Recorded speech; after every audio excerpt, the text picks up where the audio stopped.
നമസ്കാരം.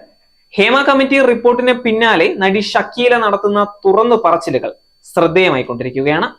ഷക്കീലയുടെ വാക്കുകൾ ഇങ്ങനെയാണ്: സിനിമയിൽ അഭിനയിക്കാൻ വേണ്ടി ശരീരത്തിൽ മാറ്റങ്ങളൊന്നും ഞാൻ വരുത്തിയിട്ടില്ല. ഞാൻ നല്ലവണ്ണം ഭക്ഷണം കഴിക്കും. ചെറുപ്പത്തിൽ ഞാനൊരു ഹെൽത്തി ബേബി ആയിരുന്നു. 8ാം ക്ലാസ്സിൽ പഠിക്കുമ്പോൾ എന്നെ കാണുന്നവർ 12ാം ക്ലാസ്സിലാണോ എന്ന് ചോദിക്കുമായിരുന്നു. അങ്ങനെ ഒരു ശരീരമാണ് എനിക്കുണ്ടായിരുന്നത്.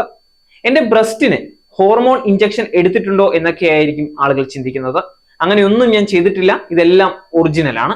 എനിക്ക് വണ്ണം കുറയ്ക്കുന്നതിനെ പറ്റി പോലും ഒരു ഐഡിയയും ഇല്ല. ഡയറ്റ് എടുക്കാനോ ഭക്ഷണം കുറയ്ക്കാനോ എനിക്ക് പറ്റില്ല. ഞാൻ പ്രശസ്തിയിലേക്ക് എത്തുന്നത് തന്നെ തടിയുള്ളതിന്റെ പേരിലാണ്. ഈ നാട്ടിൽ വണ്ണം ഉണ്ടായതിന്റെ പേരിൽ പ്രശസ്തിയിലേക്ക് വന്നവരിൽ ഒരാൾ ഞാൻ തന്നെയായിരിക്കും.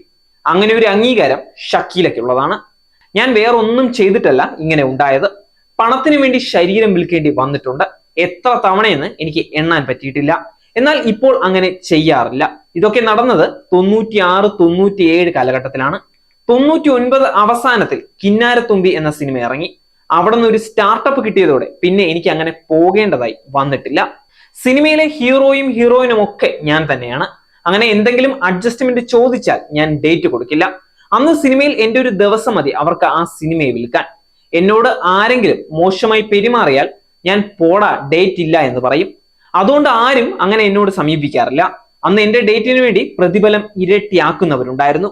ഡേറ്റ് തരാനില്ല, 10 ദിവസത്തിന് ശേഷം ആവട്ടെ എന്ന് പറഞ്ഞാൽ ഇന്ന് 3 ലക്ഷത്തിന്റെ ഷൂട്ടാണെങ്കിൽ അവരത് 6 ലക്ഷമായി തരാമെന്ന് പറയും. അങ്ങനെ അവർ തന്നെ പൈസ ഇരട്ടിയാക്കും. പൈസ തന്നെയായിരുന്നു പ്രധാനം.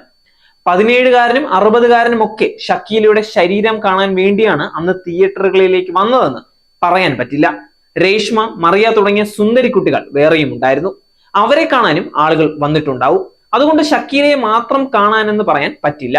ഇങ്ങനെയായിരുന്നു ഷക്കീല നൽകിയ ഒരു അഭിമുഖത്തിൽ ഷക്കീലയുടെ വാക്കുകൾ. Ultimate entertainment destination, watch zag news.